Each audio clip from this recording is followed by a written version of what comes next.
There we go. Okay, so now we're being recorded. Um, so I guess we should just kick off. So the talk is like probably about 30 minutes or so, and then there's lots of time for question and answer. So if you don't have a pen or paper, this is slightly interactive in terms of like some of the stuff that I'm going to ask you. You might want to write down. So if you have a pen or paper nearby, that might be helpful for you. So, okay. So I am Sam. I am the founder of Your Career Compass, and I have been recruiting. I was a recruiter for 20 years, in more actually, in advertising, marketing, branding, and design. So I worked for companies like Adam and Eve and Wieden and Kennedy and CAA and Lyft and Apple and Google and all of these companies. And so a lot of what I do is through the lens of my former life as a recruiter. So I have a lot of information and insights from that. I'm also a certified coach, and a lot of what I do in my work with my clients is sort of a marriage between coaching and getting a sense of what you really want and then moving out of that into finding it. So it's a lot of self-reflection in the beginning, actually. You can't really go and find what you want to do next if you haven't really done an audit of like what you actually enjoy and who you are. So I am going to share my screen, and there we go, and put myself on present mode. Okay. All right. So, and Katya, I don't know if you want to turn off your camera. You're the only one I can see, which is fine if you want to. I just wanted to let you know. Okay. Um, so the talk today is Pivot with Purpose, and the goal is to, give you some information and give you sort of like the groundwork for making a pivot and give you some resources and tools and insights into how to make that happen. So I already said who I am. So I'm founder of Your Career Compass and was the co-founder of Sam and Laurie Associates, which is still in existence. And I'm also an ACC accredited through the ICF. So, so how the talk is going to sort of, my overview is in order to make a pivot or find what's next, it doesn't necessarily have to mean a pivot. You need to start with who you are. So I call it the inside out approach. It's really your foundation. And then the next part to that is your transferable skills, which, a lot of people use those words, transferable skills. What does that even mean? So I'll go into a little bit of that. And then it's your research and how to implement research once you've started to figure out a little bit of what you want to do. And then the last part is your network. So the inside out approach. So a lot of people start, especially if they're not working or they're thinking about making a pivot, the first thing they decide to do is start applying for jobs.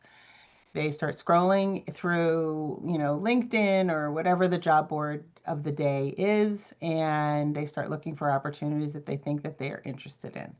And for some people, they might have a really clear picture of like, I know exactly what I want to do. And for other people, and a lot of people, they're just sort of, this looks interesting. I'll send a resume here. This doesn't look interesting. I'll send a resume there anyway, because why not? And that usually results in a lot, it looks like a lot of people have applied to a job online and you don't hear anything back. So the first thing that I talk about a lot is that you want to start with you. So it's like, who are you? What is important to you? What is your purpose? What are your values? What are your strengths? So that is where I usually start when I start working with people in a coaching capacity, and I'm going to do a teeny bit of it with you. So how do you figure out what you want to do? So we're going to start with, if you make a list, can quickly jot down what are 5 things that drive you crazy. Or what are 5 things that are really important to you? So the examples I put here are order, family, working in a group. So how that might show up is if you're somebody who likes order or likes working independently, or your personality is much more aligned with head down, headphones on, I'm going to focus, I'm not going to interact with anybody else, that's how I work best, then that might be something that is really important to you. And if you're working in an environment where that is not present, and you are in a collaborative, loud, chaotic type of environment, it may not be that the work that you're doing is not what you like doing. It just may be that the environment is not really set up to your preferences. So, all of the things that make or inform your choices, family, how far away are you working? Are you working from home? Do you, what are the ramifications, or the impact on your choices based on your family? All of those things can inform what type of a situation you would want to be in.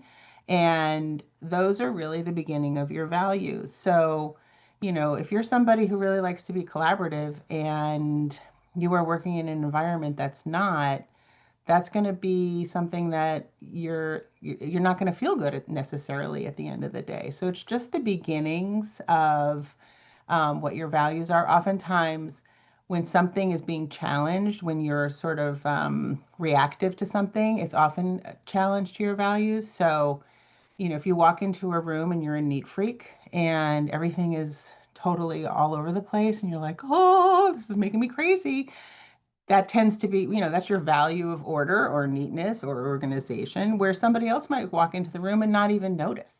So it's just surfacing some of the things that might be important to you, and they do trickle over into work. I sometimes say it's like once you have a purview into what your values are, your top 10 values or top 8 values, then they start to become like goggles, and every opportunity you evaluate, every situation you're in, you're like, wait, are these my values that are coming up? So they can be really, really helpful.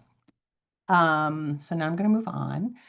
So the next thing is, what are 3 things that you do that you lose track of time? So in general, when you are involved in doing something that, really aligns with who you are, you might lose track of time. So you really might have to think about, if you play music, and you sit down and you're going to play your whatever, your flute or your cello or the piano or whatever it is, and all of a sudden you look up and like 6 hours have passed and you're like, oh my gosh, I can't even believe that happened.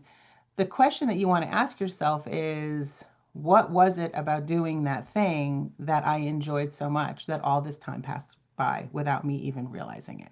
So, and this is different for every single person, it's like there might be overlaps, but the point is really more about what are the things that you do that you really enjoy and that you could keep doing, forever. So those are things that are really the beginning of your interests. They're sometimes I ask people, what did you want to be when you grew up, when you were little? What did you lose track of time doing? I could play with Legos till forever.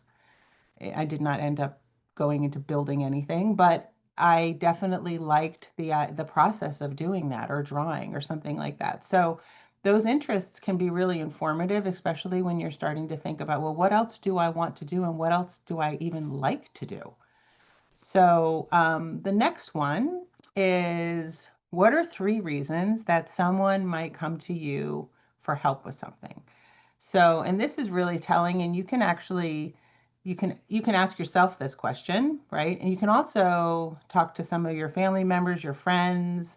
It's like, if you were having a problem, or if there was something that you needed help with, what would you come to me for? And that can really inform a lot too, in terms of like, how do other people perceive me? How do I perceive myself? Are those things parallel? Are they completely different? Um, and that can be really enlightening, and it's the foundation of some of your strengths. So if I am somebody who, everybody wants to tell their deepest, darkest secrets to, it's what is it about me and my personality that makes that something that people want to do? And it could go back even to my values. It's like, I value listening, and I'm compassionate, or whatever it is. Those are some of your strengths. And if you start to audit them and pay attention to them, so much of the foundation of coaching and in general making a pivot is around awareness and becoming making things visible that were invisible. So that is the beginning of sort of the highest level of, I could do this inside out approach with somebody for an entire year once a week. So this is just a very, very top level, just to start to get you to think about who you are, how you're showing up, what your interests are, what your strengths are, and so that you can, in your values, so that you can start to use those to inform some of your other choices. So the next one is your transferable skills. So transferable skills, a lot of people think like, oh, I just have to start over. I need to learn everything new, and whatever I did from before is not valuable at all. And so your story, your skills, they already have value, and the work is really in how you translate them into what you want to do. So if there is something that you're interested in, you have to zoom back. It's like you want to zoom out. I'm like, is it back or is it out?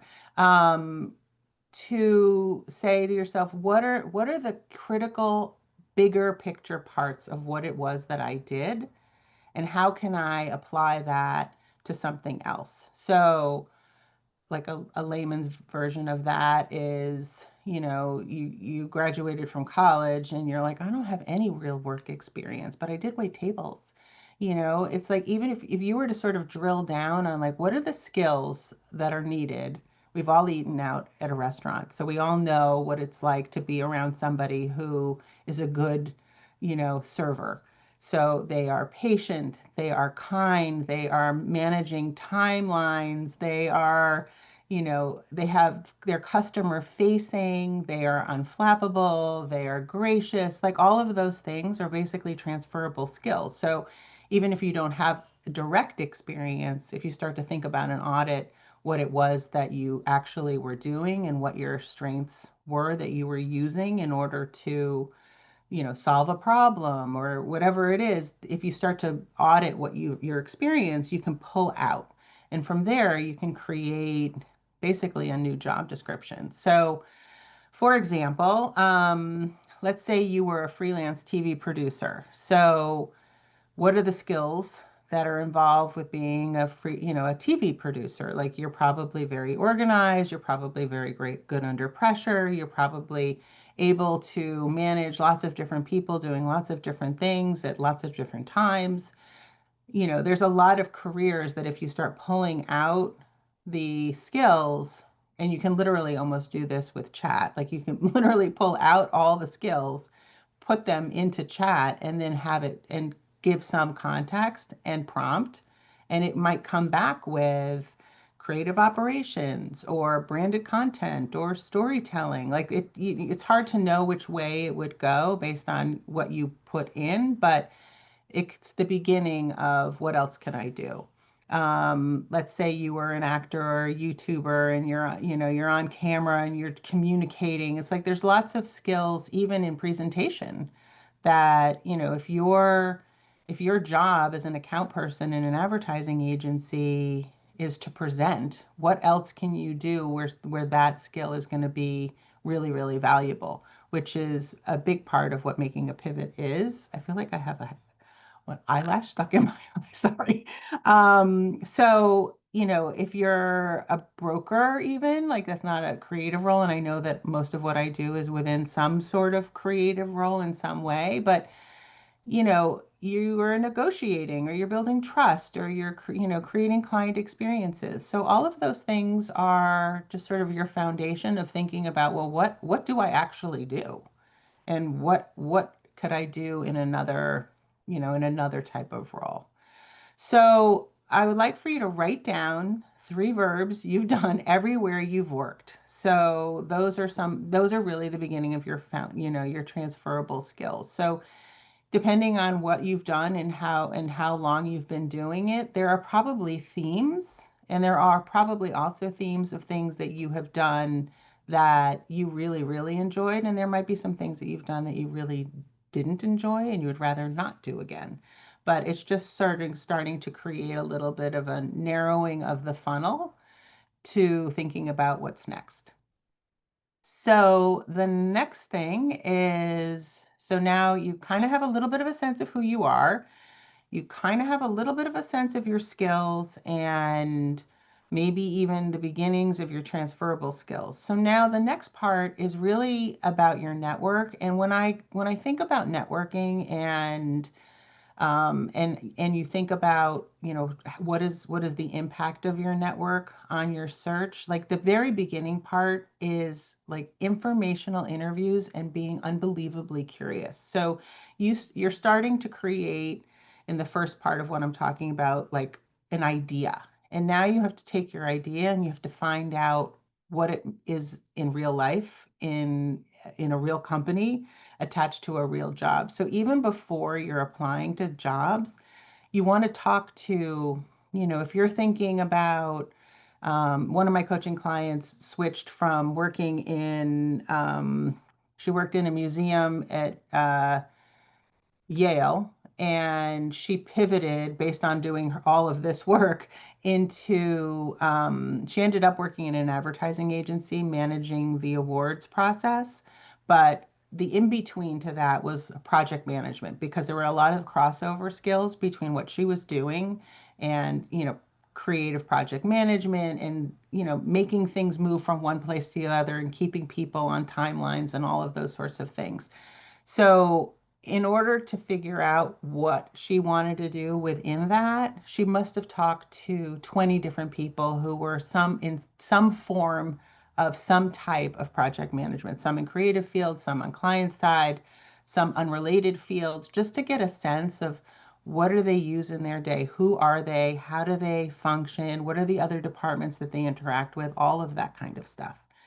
So as I said. So you need to get really, really curious. So this part is not about getting a job. This is about your research.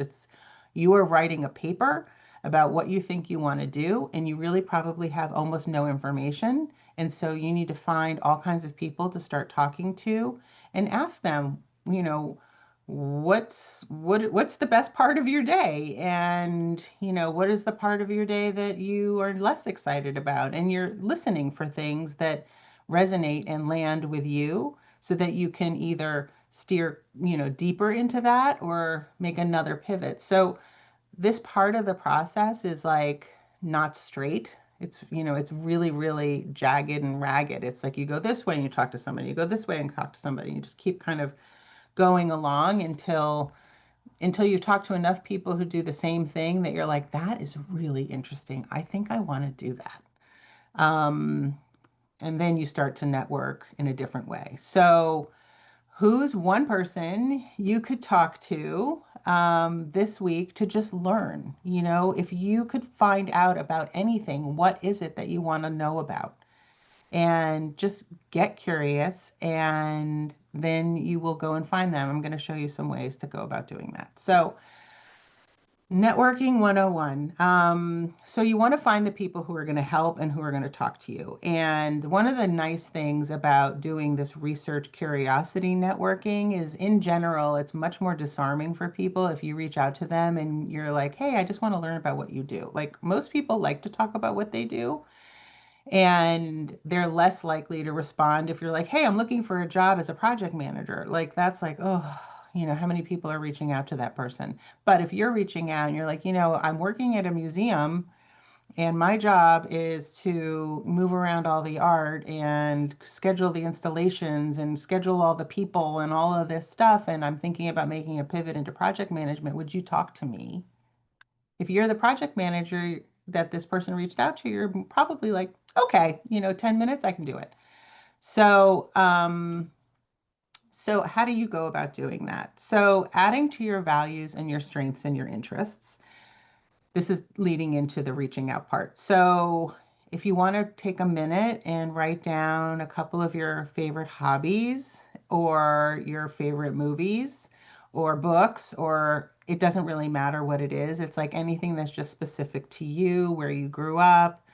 Did you play an instrument? Did you play a sport? All of those things, I call them breadcrumbs. And if you sprinkle them like fairy dust into your LinkedIn profile or on your resume, they begin to tell a story to the people that you start reaching out to. So, for example, one of my clients was first chair flute, and she's more senior, but she played water polo in college. So that kind of creates a story for me in my head about who she is. And if I didn't know her at all, I am beginning to formulate a story. I'm like, oh, okay, first chair flute. Like, there's a fair amount of dedication and time and commitment that goes into making something like that happen. So even just leaving some of these deliberate breadcrumbs in your profile creates part of the narrative and part of the story for people to respond to.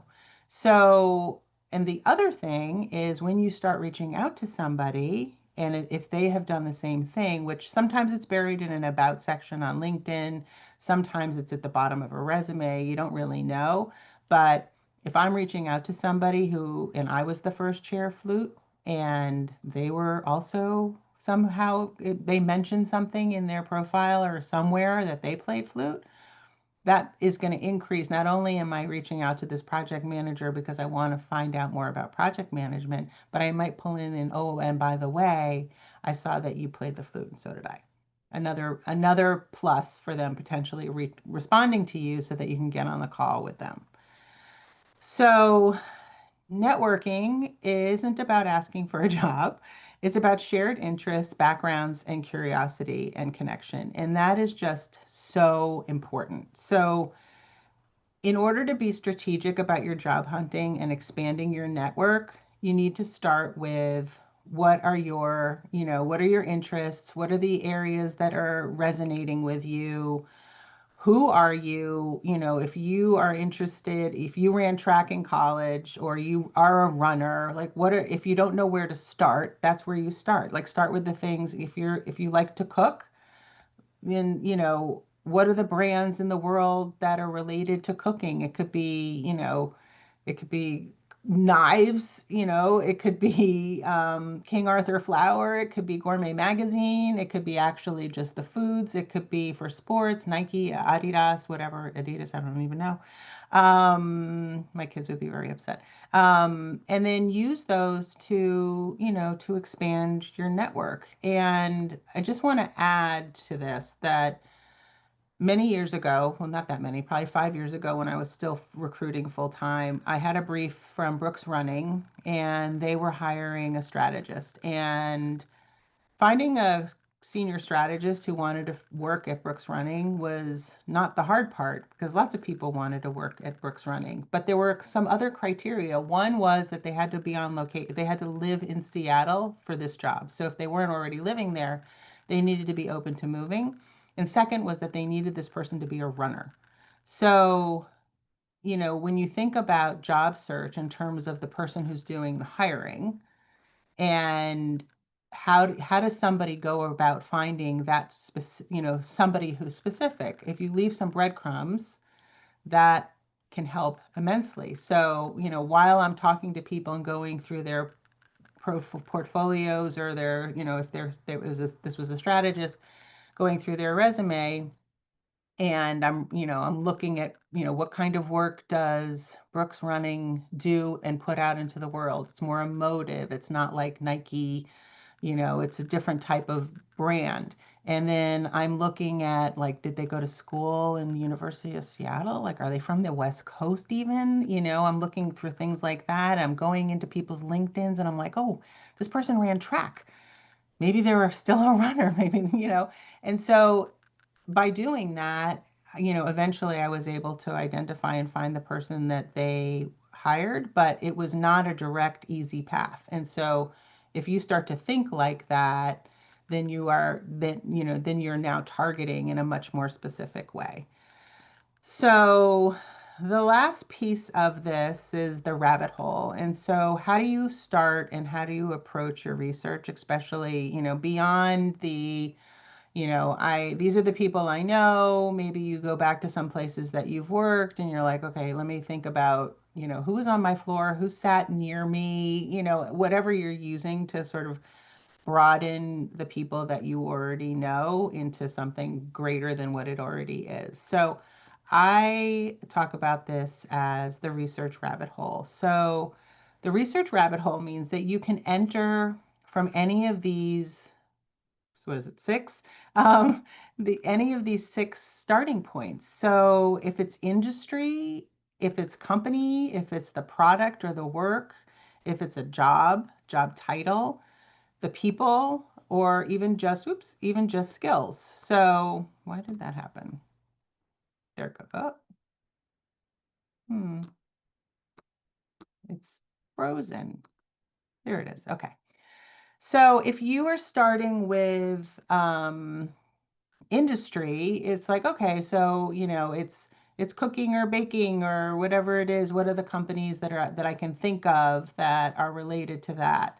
What have I seen in the world? Maybe it's you saw a commercial online, or something popped up in your feed, or you're walking outside and you see something, or it's a specific type of role and you're looking for that job title and you're searching using that job title, or people, which tends to be the obviously the easiest one. Or even just your interests, like, okay, how am I gonna narrow this whole thing down? So here's an example of doing some company research. So let's say that you are looking for, and this is the search that I did to pull up these slides is I play basketball, which I don't, but I play basketball and I don't know where to start, but I want to work in advertising and one of my interests is basketball. So I went into Google. I knew the answers to this anyway, but I went into Google and I Googled advertising agencies that have basketball. So one of them is an agency called Cartwright. I don't know if they still have that. They still have the NBA, but they did. And so here I am. So I took my interest and my two interests, advertising and basketball, and what I'm looking for are people. So I've gone into Cartwright, I've pulled that up, and what job am I interested in? So I want to be an art director.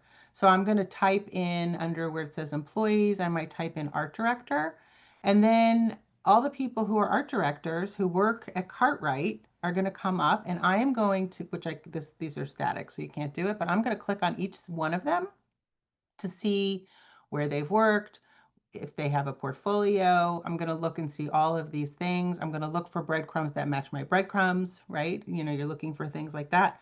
And then you're reaching out, not looking for a job. You're just reaching, you might hit connect and reach out to Ryan and say, hey, I saw you got an internship at Cartwright, and I, even though I'm way more senior, I'd really love to chat with you, or whoever it is. This is Keith, so you might not reach out to him because he's the owner of the shop.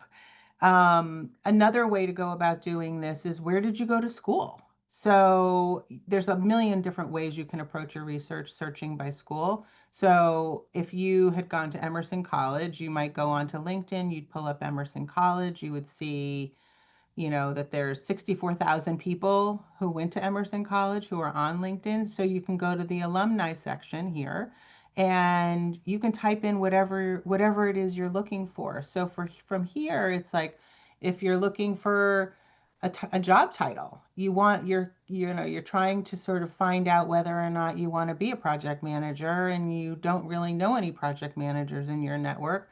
If you go to your alumni page and put art director into the alumni, there might be, 300 people who come up. And then from there, you can start to drill down. Which companies do they work for? Are those companies that are interesting to you? And use that to reach out to them.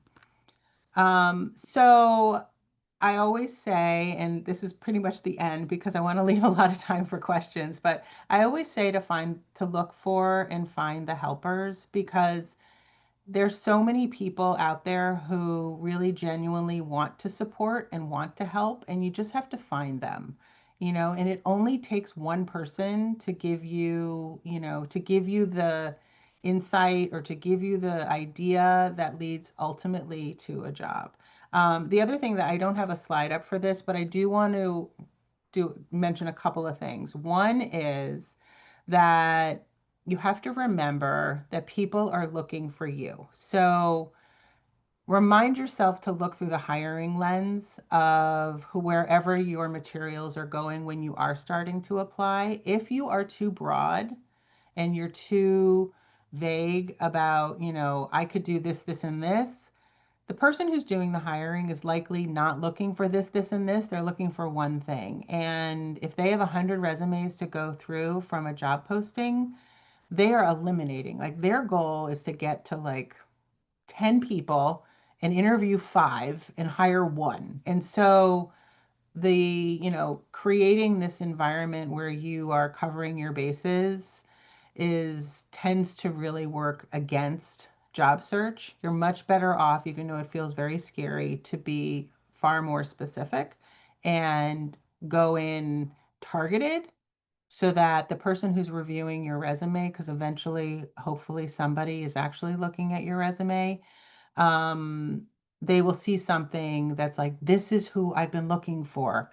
We had this unicorn brief, and you as the candidate spend some time to make sure that you address the things that are in their brief, and you were very specific, and you weren't, I'm an editor or an account person or a strategist or whatever, because that is just the beginning of the end. The other thing is on your LinkedIn profile, under your picture, you can put whatever you want to be too. Like you don't have to only put what you did, you can put what you're looking for. And one of the best ways that I think can really sort of leapfrog that process more quickly is do a search. Go into LinkedIn, put in the search bar brand strategist, creative operations, whatever it is that you think you want to do, and then look at the people who come up. So, in theory, if your LinkedIn profile is really well aligned because you did all of your research and you did all the things that I just went over, you might even come up in your own search. But if you don't, you're going to see the people who do, and you can look at their profiles and say, okay, what is it about them that they came forward in this search and I wouldn't have, because there's this whole other back end ecosystem of LinkedIn, which is LinkedIn Recruiter. So there's the job search where you're looking for a job, and then there's the job search where they're looking for you. And if you make it easier to find you, then you're more likely to get reached out to for a job rather than just being the person who's doing all the reaching out. um, I had one other note, but now I can't even remember what it is. So the last piece of this is, I do things in a couple of different ways. I don't want to spend too much time on a shameless plug. I do work with clients one-to-one. So obviously that's one of the things I do. I also have a community. So I have something called I call it the Navigator Community Membership. It's priced to be accessible, and I do office hours there. So it's something like this, but far more interactive and informal. I have guest speakers coming in who are from different industries, which sort of helps with some of the informational interview parts of all of this. I also created a course. So if you don't want to do any of that, I have a course that I created called the MAP course. It steps through the mindset and aligning what you've learned and then progressing into your job search. So those are all the things that I do. And now I'm going to stop my screen share. And I know I saw some questions. So how am I going to do this? I guess, can you guys take yourselves off mute or you can't? Yeah, we can. Okay, good. So does anybody want to just ask me if you have a question and you want me to answer it? I'm more than happy to answer whatever you need help with.